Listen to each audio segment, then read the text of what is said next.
Assalamualaikum warahmatullahi wabarakatuh. Waalaikumsalam Waalaikumsalam warahmatullahi wabarakatuh. Selamat malam dan salam sejahtera bagi kita semua. Malam. Dari kelompok 5 ingin mempresentasikan hasil kerja kelompok yang kami kerjakan mengenai pengenalan huruf Braille berbasis jaringan syaraf tiruan, metode Heberule. Di sini saya akan memperkenalkan nama kelompok masing-masing. Yang pertama, Jepri Sebayang, Danirem 2018-02-0001. Yang kedua, Muhammad Al-Farizi dengan NIREM 2018-02-00896. Yang ketiga, Sri Wahyuni dengan NIREM 2018-02-1176. Yang keempat, Surya Chandra Kirana Tarigan dengan NIREM 2018-02-0898. Yang kelima, Ahmad Sulaiman Lubis dengan NIREM 2018-02-0835. Yang keenam, Putra dengan NIREM 2018-02-009.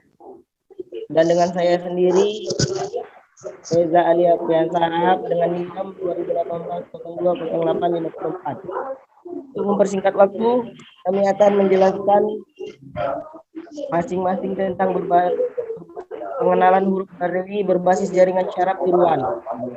Yang pertama akan dijelaskan dengan Jepri Sebayang.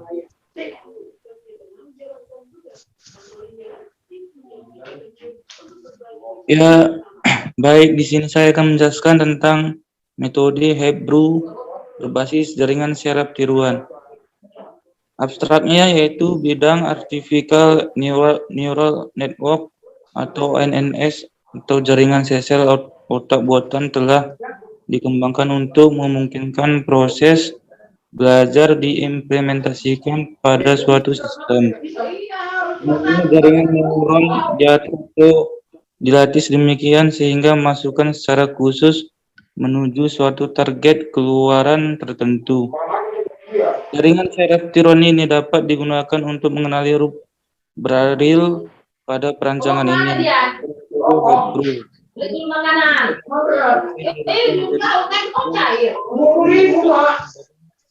Dan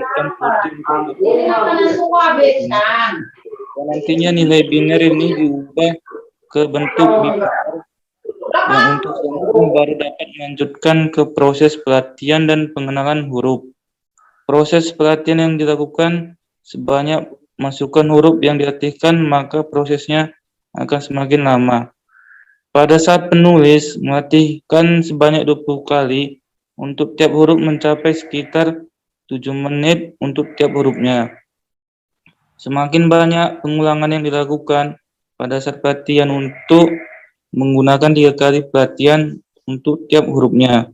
Mendapatkan hasil keberhasilan pengujian sebesar 46,31%, 5 kali pelatihan untuk tiap hurufnya. Mendapatkan hasil keberhasilan pengujian sebesar 60,326% dan 20 kali pelatihan untuk tiap hurufnya. Mendapatkan hasil keberhasilan pengujian sebesar 73,43%. Selanjutnya,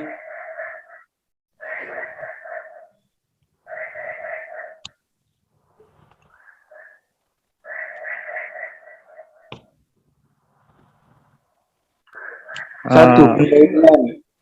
Terinspirasi oleh keunggulan otak manusia ini di bidang Artificial Neural Network atau NNS atau jaringan sel otak buatan yang telah dikembangkan untuk memungkinkan proses belajar diimplementasikan pada suatu sistem.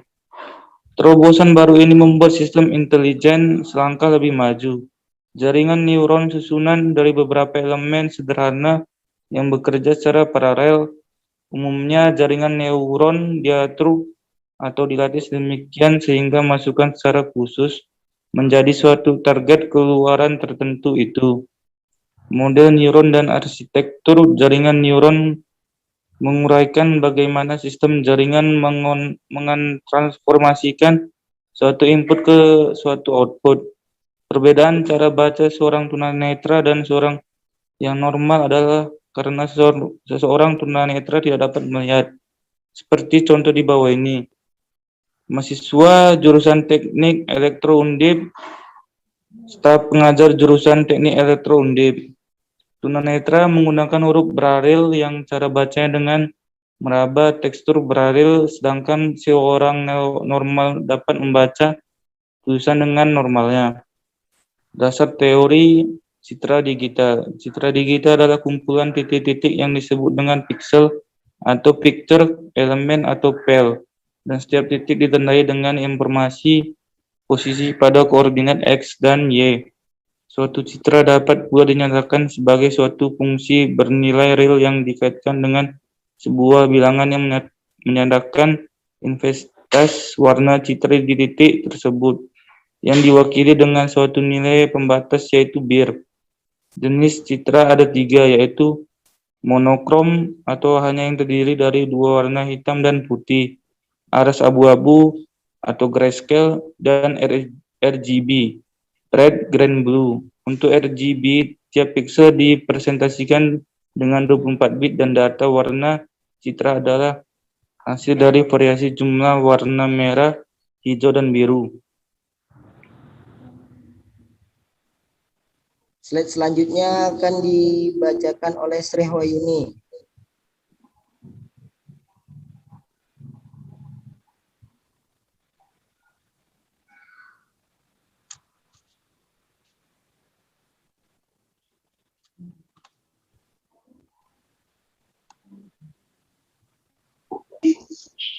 Dan data dapat bersifat optik berupa foto, bersifat analog berupa sinyal-sinyal video seperti gambar monitor televisi, atau bersifat digital yang langsung disimpan pada suatu pita magnetik.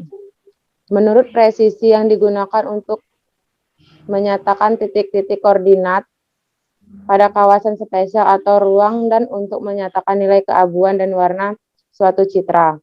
Maka secara teoris citra dapat dikelompokkan menjadi 4 kelas, yaitu citra continue, discrete sama continue, dan discrete dengan label pertama menyatakan presisi nilai keabuan atau warna. Artikel neural network atau ANN, jaringan syaraf tiruan atau JST. Transpirasi oleh keunggulan otak manusia. Di bidang artikel neural network atau ANS, atau jaringan sel-sel otak buatan telah dikembangkan untuk memungkinkan proses belajar diimplementasikan pada suatu sistem. Terobosan baru ini membuat sistem intelijen selangkah lebih maju dan membuka jalan bagi para ahli untuk menciptakan sistem yang semakin mirip dengan otak manusia. Sebutan metode artificial neural network atau biasa disebut dengan neural network sebelumnya ditujukan kepada kumpulan dari sebagai pendekatan dan algoritma matematik yang menggunakan konsep perhitungan secara paralel seperti yang terjadi pada otak. Tidak seperti mikroprosesor yang terdiri dari berjuta-juta transistor. Otak manusia dibentuk dari sebuah jaringan yang kurang lebih terdiri dari 110.000 sel otak atau neuron. Setiap neuron berhubungan dengan jaringan yang dengan kira-kira 100.000 neuron-neuron yang lainnya. Neuron merupakan tulang punggung dari kinerja otak. Sel otak ini mempunyai 5 komponen penting, yaitu sinapsis, dendrit, soma atau badan sel, akson dan pulsa elektrokimia sebagai sinyal pengantar pesan. pulsa-pulsa elektrokimia, dan neuron-neuron yang berhubungan masuk melalui dendrit, melewati sinapsis menuju soma. Lanjut.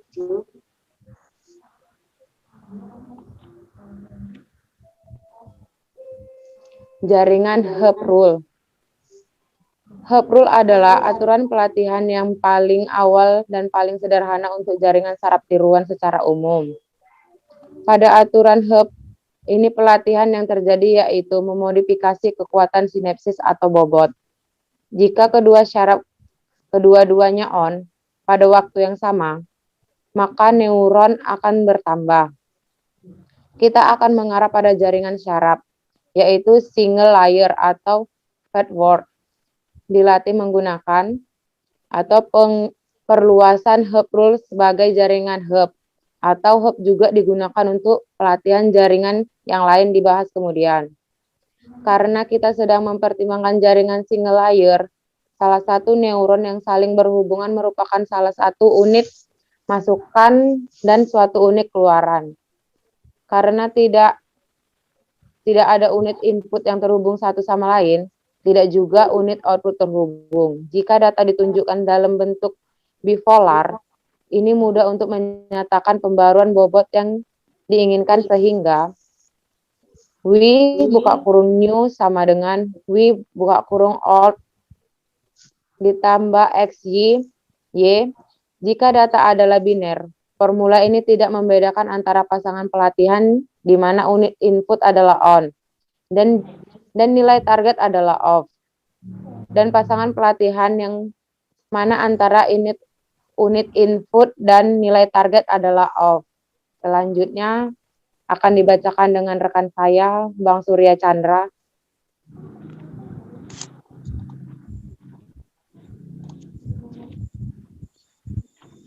Oke, di sini saya akan menjelaskan mean square error, dan berikut adalah contoh arsitektur HEP-nya. Mean square error merupakan jaringan fungsi hasil. Ini mengukur penampilan jaringan yang sesuai untuk rata-rata dari square error. Error dihitung dengan mengurangi output dari target. Kemudian mean square error dihitung. Catatannya, MSI dapat dipanggil dengan hanya satu argumen karena argumen lain diabaikan. MSI mendukung argumen yang diabaikan untuk memenuhi fungsi penampilan standar daftar argumen. Seperti learning rule perceptron, algoritma least mean square error atau LMS adalah contoh supervised training, yang mana learning rule adalah diberikan dengan set contoh kebiasaan jaringan yang diinginkan. Oke, slide selanjutnya.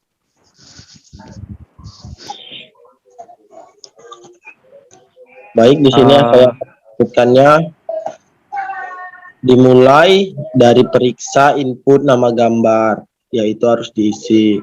Inisialisasi nama input bobot. Di sini PQ adalah input pada jaringan dan TQ adalah yang berhubungan dengan output target. Seperti setiap input dipakai pada jaringan output adalah dibandingkan dengan target error, dihitung dengan perbedaannya. Antara target output dengan jaringan output, kita dapat meminimalisasikan rata-rata dari jumlah error ini.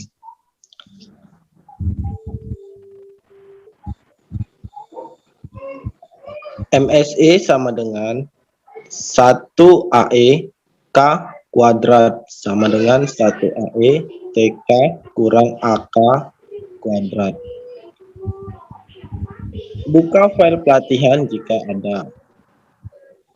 Di situ dapat dilihat ada QQ, QK-1, QK-1.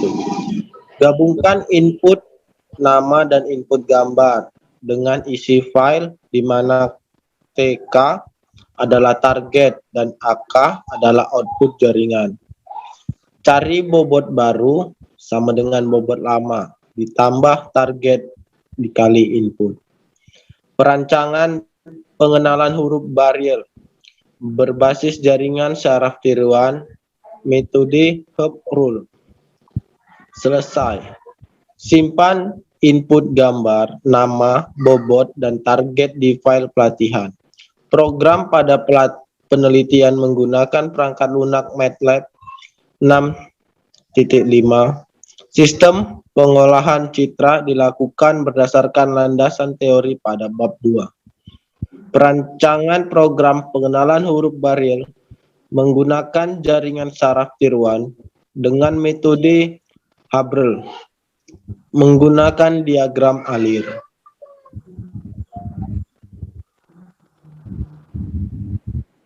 Selanjutnya, analisis hasil simulasi. Tampilan program dapat dilihat. Pada tampilan jendela utama program, terdapat 3 tampilan gambar, yaitu citra asli, citra grayscale, dan citra black white. Tombol file gambar untuk memilih gambar yang akan diproses, baik proses pelatihan maupun proses pengenalan. Tombol pelatihan adalah untuk menjalankan proses pelatihan pada program. Tombol pengenalan adalah untuk menjalankan proses pengenalan. Tombol petunjuk untuk menampilkan informasi dan tombol keluar untuk mengakhiri. Dapat dilihat proses pelatihan jaringan saraf tiruan dengan metode Herb Rule.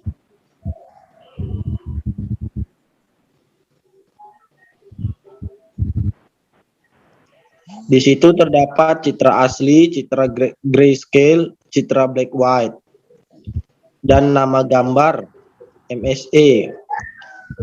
Dan terdapat file gambar pelatihan, pengenalan, petunjuk, dan keluar. Itu adalah gambar proses pelatihan. Selanjutnya akan dibacakan oleh teman saya. Ahmad Al-Fariji, dipersilahkan membaca slide selanjutnya. Selanjutnya saya akan melanjutkan hasil penelitian, pengujian hasil pelatihan dan pengenalan. Data latih yaitu data yang digunakan untuk melatih data-data huruf Herb Rule, sedangkan data uji merupakan proses atau memproses pengujian pada huruf Herb Rule. Pada proses pengujian ini dapat diambil analisa bahwa semakin banyak huruf yang akan dilatih maka akan menghasilkan proses pengenalan huruf semakin baik. Pengenalan huruf berdasarkan banyaknya jumlah pelatihan di tabel sebagai berikut. Di sini kita bisa melihat tabel untuk pengenalan huruf berdasarkan banyaknya jumlah pelatihan. Nah, hal ini dapat dilihat pada saat penulis hanya melatih 3 kali untuk setiap hurufnya, hanya menghasilkan rata-rata tingkat keberhasilan pengenalan 46,31%. Sedangkan pada saat penulis melatihkan sebanyak 5 kali untuk setiap hurufnya menghasilkan rata-rata keberhasilan sebanyak 65,326%. Dan saat penulis melatih sebanyak 20 kali, maka untuk setiap hurufnya akan menghasilkan keberhasilan pengujian sebesar 20 kali 73,043%. Untuk melihat hasil persentase keberhasilan pengujian berdasarkan banyaknya jumlah pengulangan pelatihan untuk setiap hurufnya dapat kita lihat pada tabel 41, gambar 41 tadi, gambar yang di atas. Tabel di atas selanjutnya adalah kesimpulannya dari analisis kinerja hasil simulasi pada bab 4 dapat disimpulkan bahwa semakin banyak pengulangan yang dilakukan pada saat pelatihan untuk tiap huruf akan meningkatkan persentase keberhasilan pada saat pengujian. Persentase keberhasilan menggunakan 3 kali pelatihan untuk tiap hurufnya mendapatkan hasil keberhasilan Saya akan melanjutkan persentase selanjutnya. Di sini saya akan menyampaikan tentang penutup yang isinya kesimpulan dan saran. Kesimpulan yang bisa kita ambil dari analisa hasil kinerja simulasi pada bab 4 dapat disimpulkan bahwa semakin banyak pengulangan yang dilakukan pada saat pelatihan untuk tiap huruf akan meningkatkan persentase keberhasilan pada saat pengujian. Persentase keberhasilan menggunakan 3 kali pelatihan untuk tiap hurufnya mendapatkan hasil keberhasilan ke pengujian sebesar 46,31%. 5 kali pelatihan untuk tiap hurufnya dapat menghasilkan keberhasilan pengujian sebesar 65,326%. Dan 20 kali pelatihan untuk tiap hurufnya mendapatkan hasil keberhasilan pengujian sebesar 73,043%. Saran yang bisa kita peroleh, program pengenalan huruf ini dapat ditingkatkan menjadi pengenalan per kata. Dapat digunakan ekstraksi ciri seperti penggunaan VCI, wavelet, dan yang lainnya sebagai pengolahan awal. Menggunakan metode lain yang lebih baik dari metode Heberolin. Sekian persentase yang bisa kami sampaikan pada malam hari ini. Kurang lebih kami mohon maaf. Wabillahi taufiq wal hidayah. Wassalamualaikum warahmatullahi wabarakatuh. Waalaikumsalam warahmatullahi wabarakatuh. wabarakatuh.